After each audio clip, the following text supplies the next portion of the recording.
bringing you the hard news, real reporting, and real insight. New information on the H1N1 virus. Terrible attack at Fort Hood. The housing mess that just seems to get messier. Concerns over the war in Afghanistan. Fox News Channel, hard news, real reporting. Grab onto your seats, ladies and gentlemen. You're about to see some real hard news.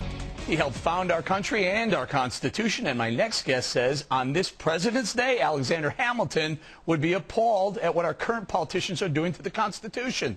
And he should know why. He's an Alexander Hamilton interpreter, impersonator.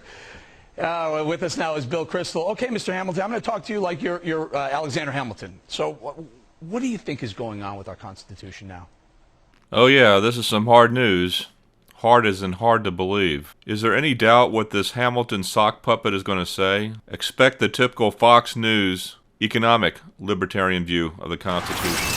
Okay, now what are the big issues here? Talk to me about the deficit spending, and the debt. My goodness, I of course was the first Secretary of the Treasury, and I inherited a national debt left over from the Revolutionary War.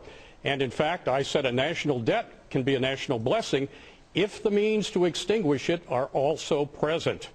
I ask you, sir, looking at your national debt today, do you have the means to extinguish it? Nice try, Hammy baby, but that's not the answer he's looking for. Watch the Fair and Balanced moderator probe for the answer he wants. Probably not, but why would anyone with the means to extinguish the debt take on the debt? It doesn't seem to me that Alexander Hamilton's much of a leader here.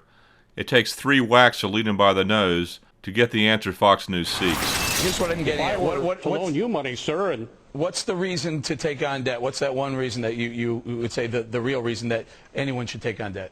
Okay, it's war. Got it? War. Let's move on to the most interesting part. Mr. Hamilton, can you give us some examples of how the Constitution is being misinterpreted? Well, sir, I have been listening to some of your guests and hearing about government bailouts and money being given to private firms. It's something beyond my comprehension. December 5th, 1791. Alexander Hamilton delivered his report on manufactures. It was the father of the American School of Economics.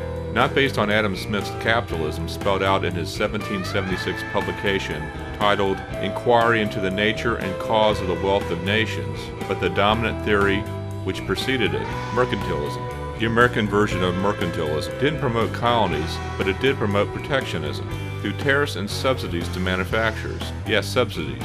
One last point. The faux Hamilton says our founders would be against universal health care. What he overlooks is that there was no real need for health insurance until medical science advanced in the early 20th century to a point costs could outstrip incomes or savings. Not content with manufacturing news, Fox is now manufacturing history on the right-wing assembly line.